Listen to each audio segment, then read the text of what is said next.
চোখে হঠাৎ করে কাল বৈশাখী, চৈত্রের শেষ বেলা পাতা ওড়ে নাকি, গত বছরের মায়া ভেঙে যাবে বলে, রাজপথ ভেসে গেছে অচেনা কাজলে।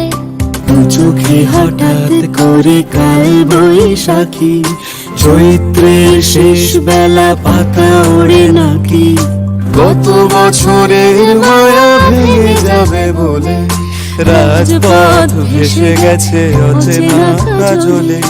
তুমিও অঝরে তাকে শুধু ভালোবেসো, এসো হে বৈশাখ এসো, এসো, এসো হে বৈশাখ এসো।